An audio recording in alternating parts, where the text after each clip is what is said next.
Vegeta ended up staying on Earth, even bonding with Goku. Meanwhile, Raditz and Nappa headed back out into space, rejoining the Frieza Force, at least temporarily. With these Saiyans now separated, where are they going to go from here? More importantly, where's Vegeta going to go? We'll be discussing all that and more in this part 3 of What If Vegeta Hit His Head. As an April Fool's scenario, we can include some more fun things to keep it interesting, aka other villains that actually aren't in the main series. I like doing this in some of my videos anyways, and especially for a scenario like this, let's make it a little bit more lighthearted in a way. And just to be straightforward, if I kept the series strictly canon, you'll easily come to see that going forward, there won't even be any villains if I didn't do it this way. So I feel like this is going to be a nice addition to the story, plus it's just fun in general. Let's start by covering what happens on Earth. As for Vegeta and Bulma, that still becomes a thing. Actually, way earlier on because Vegeta still meets her. So Vegeta's personality definitely is different since he is fully good, but I think it would still end up working out. Especially because Bulma would probably just find him charming in general. Hell, there was even a point where she was considering what would have happened if she ended up with Goku. But what ifs are my job. And in this one, she still ends up with Vegeta. Kinda sucks for Yamcha, but that's his fault. So, deserved. Vegeta's actually starting to really enjoy life on Earth. He's concerned about Frieza still, and frankly, concerned about the other two Saiyans, but he's becoming close with everybody here. He has Goku as a friend now, and he's not just a rival, he's an actual friend. It's so strange because as far as Vegeta knows, he never had these types of bonds in the Frieza Force. He's had comrades, and he's come to realize too, especially after he hit his head, that's all Raditz and Nappa were. They were just comrades, fellow soldiers. They weren't truly friends. That's not something that really happened with Saiyans. At least not too often. Especially with someone like Vegeta. People were loyal to him because he was strong and he's the leader of the Saiyans. Or at least would have been if the Saiyans ended up surviving. But here Vegeta has people like Bulma, Goku, and other friends as well. He even briefly trains under the Roshi, although Roshi can't really teach him too much, since he's worried that Vegeta's just far too powerful for him. But Roshi teaches things that aren't focused on pure strength, so that's obviously going to still be beneficial for Vegeta, and the two of them come to realize this pretty quickly. But there's other rivals around him, specifically Krillin for example. Since Vegeta's already kinda close with Goku, that extends to Krillin as well. Especially because Krillin's always liked Vegeta ever since he saved him from Tambourine. Like, of course, everyone was weirded out by Vegeta at first, but now, especially after what happened with King Piccolo, everyone thinks he's a pretty great guy, actually. At first, he was a little bit mysterious and to himself, but now he's a lot more open with them. A lot more extroverted, which is pretty fun. But, as I kind of alluded to before, nothing really much happens on Earth. Piccolo's not around, and it's not like there's going to be a Saiyan saga or anything because the Saiyans already arrived. Life is just peaceful on Earth. Goku ends up getting married with Chi-Chi. Vegeta ends up getting married with Bulma. Actually around the same time that Goku gets married, so that's definitely going to have some pretty huge implications as you could probably tell. And while nothing's happening, that's good for them. There's not a bunch of world-ending threats showing up. After King Piccolo was easily stopped, it's been actually pretty peaceful. So instead of focusing on Earth, let's go over to the Saiyans. Raditz and Nappa are still set on defeating Frieza. They have to train intensely to do this. Yeah, they can keep going on missions and stuff, but training really does help too. Without the guidance of Vegeta, they really need to take charge themselves. It's not like they're incompetent without him or anything, they were still out on missions while Vegeta was recovering after all. But now they're really on their own, and they're taking up a lot more missions, partially because that lets them grow stronger, partially because they have fun with it as well, and partially because they think they might be able to find some other people to join them.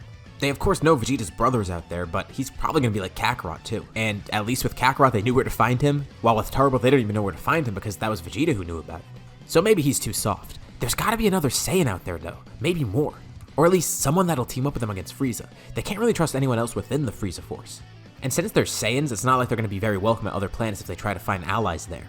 What are they supposed to do to actually get ahead of him? I mean, they could try and become Super Saiyan somehow. That still sounds like some sort of a rumor. They don't know anything about it. Or even if it's possible, they don't know what it is. Is it a transformation? Is it just a state of being? Is it something they're born as? Is it something they get during battle? You saw Vegeta during the Namek arc. He didn't really know what a Super Saiyan was. So it's not like they could just go and try and get that transformation because they have no clue of what it actually is. But hopefully they find something out about it along the way. Maybe they can become Super Saiyans, but that's going to be kind of in the back of their heads because there's no way to actually do it right now. So they just keep going on missions, and they do grow a lot stronger. Much stronger than normal at least. Until one day they actually find someone that could be particularly valuable. With the Frieza Force gaining more and more influence, especially because it's remaining relatively unchecked, there's going to be other factions that the Frieza Force is going to have to deal with. It's not like they're the only ones in the universe. There's other factions out there too. And Frieza has a special mission one day. He gets some of his strongest troops to go after it. Zarbon, Dodoria, Raditz, and Nappa. He does have some other strong soldiers, but he feels like this is a good crew. He tells them there's been another small crew going around. One that not many people know of, but he knows of. They're particularly strong in comparison to his other soldiers.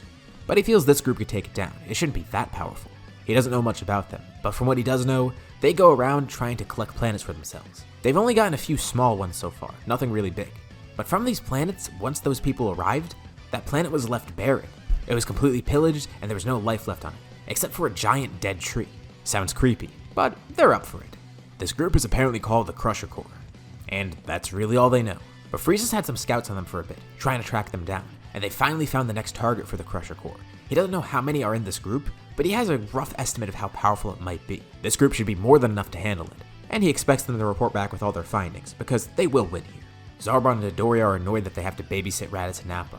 Yeah, they're powerful, but they're not like Vegeta's level. Nappa is kind of getting on the cusp of that, but he's still not there yet.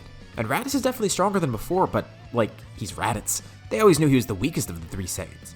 Secretly, they hope that on this mission, those 2 Saiyans will just be killed, and then they could just clean up whoever's left. They're able to intercept the Crusher Core before they attack another planet. This will be a planet for the Frieza Force. And it seems like it's just a group of 4 people. They do seem decently powerful, but compared to this group of 4, they're not going to compare. The small group of the Frieza Force defeats the Crusher Core, and honestly, they're kind of surprised. That was it? It was just those 4 people that were that easy to defeat?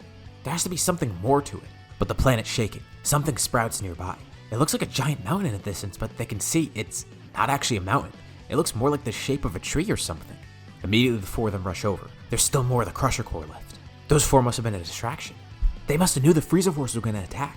But the question is, how many of them are left, and how strong are they? When they arrive over at the tree, their scouters go off. They look up and no one's there. Whoever they just detected vanished.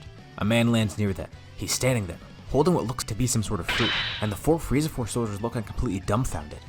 Well, for one, this guy, he obviously looks like a Saiyan, but weirder is the fact that Raditz and Nappa realize he looks exactly like Kakarot of all people. The man laughs. As expected, they ended up defeating his group. That's all fine and good, but they're gonna have a bit of a tougher time with him, because he's finally gotten another fruit. He's gotten a few weak ones so far, but this one should be potent. But as he looks at the 4 of them, his eyes then look over at Raditz and Nappa. He immediately realizes who they are. They're also Saiyans. And no words are exchanged between the 3 Saiyans, except for the man introducing himself as Turles. As he then takes a bite of the fruit, powering up dramatically, everyone's scouter explodes. And single-handedly, he takes down Dodoria. And it's pretty effortless. This terrifies the rest of them, and Zarbon ends up powering up, going into his monster form.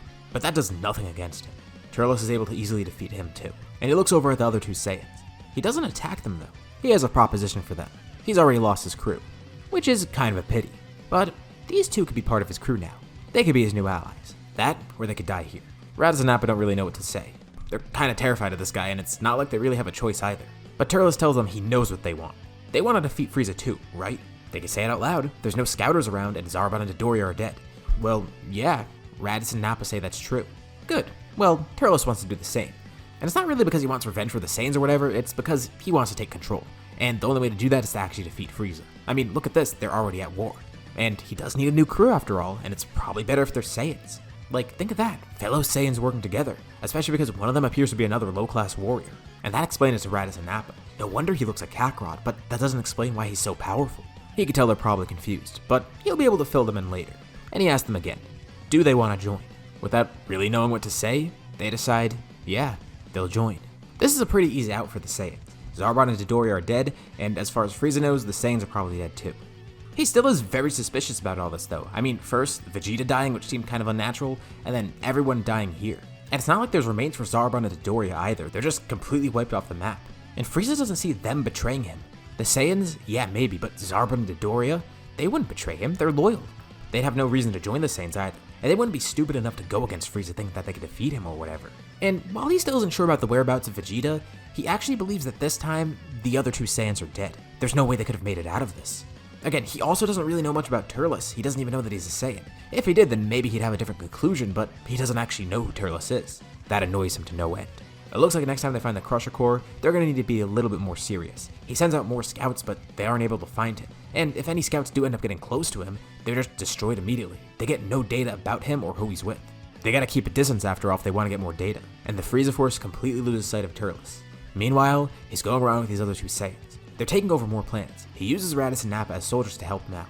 They clean up some of these planets, and he's able to give them some scraps of fruit, sharing the power alongside them. He's still far beyond them, and way ahead of them too because he's had more fruits. Or at least pieces of fruit. They have to kind of pace themselves with this. They can't just keep eating fruits endlessly. And this is perfect because they could just split one fruit between each other. And he tells them that this is the power he's seeking. This is the power that can be used to defeat Frieza. And Raditz and Nappa are surprised. Is this the power of a Super Saiyan or something? Turles says no. It's just the power of the fruit of the Tree of Might. It's nothing innate to Saiyans. Anyone can actually get this. And slowly, the 3 continue growing stronger and stronger together. And you know, this might not be as bad as they thought. At first, they didn't really have a choice of whether or not to join Turles, but now, it's probably the best choice they've made because of how strong they're growing. But Turles says this still might not be enough. No matter how many times they eat the fruit of the Tree of Might, it might have diminishing gains at some point. They might actually need more people in their crew. That would be the best way to defeat Frieza. There has to be more out there, more people that they can recruit, more Saiyans maybe. And he looks to Raditz. He remembers, when they first met, Raditz muttered some name. He said Kakarot, like he looked at Turles and recognized him as someone else. Kakarot's a Saiyan name, and he tells Raditz to tell him plainly. Are there other Saiyans out there? He doesn't want to be lied to either. Well, they really have no choice but to give it away, and Turles learns of Kakarot and Vegeta. Interesting. The other two didn't bring this up before because they thought they would be too weak. Vegeta was too weak-minded and Kakarot was just too weak in general. But Turles reminds them, look at how strong they've grown with the fruit of the Tree of Might. Imagine 2 other Saiyans in their crew, especially the Prince. Turles will still be above all of them, which is nice. But they could recruit these other 2 Saiyans. He begins pondering. Let's go back to Earth. By now, we're past the point that the Saiyan saga would have happened. And probably past the point of Namek as well. Goku and Vegeta have continued training together, growing closer as friends and as allies. And they have some pretty great training partners with them, including 2 new people. 2 people that weren't really around before. Goku and Vegeta got married around the same time. And it's not just that either. They each ended up starting families at the same time as well. And the 2 are training together with their 2 kids. Goku's kid, Gohan, and Vegeta's kid, Trunks. Oh yeah, and a little side note, I know I do this sometimes in my videos where people are born earlier or later or whatever, and I know this isn't how genetics works, where like, it would be the same exact person, but like, is that the one thing you're gonna question in the what if? The fact that I included Trunks instead of making some random OC because that's not how genetics works in Dragon Ball? No, I'm putting Trunks here. So it's Trunks, the same one except earlier. And Gohan, well, he's still Gohan. Point being, they each have their own sons now. And man, life is very peaceful on Earth. They can't believe it, especially Vegeta. This would be a terrible time for someone to attack, wouldn't it? I mean, it's been so long since somebody attacked. This streak has to continue going, right? Well, no, it's Dragon Ball. They sense 3 strong powers approaching. And when they were both around Raditz and Nappa, Goku and Vegeta never actually knew how to sense powers. Now they do, and they can just tell 3 people are approaching. And they can kind of get a feel for it, feeling like it's a Saiyan's key or something, but that's weird that there's 3 of them. They only remember 2. And it can't actually be them, it's just so strong, there's no way they could have grown this powerful. But little do they know, that's exactly what's happened. Goku and Vegeta have their sons stay back. They can't get involved with this. Actually, probably no one else can. They're not even around any of their other friends right now. So they just go off on their own, confronting these Saiyans.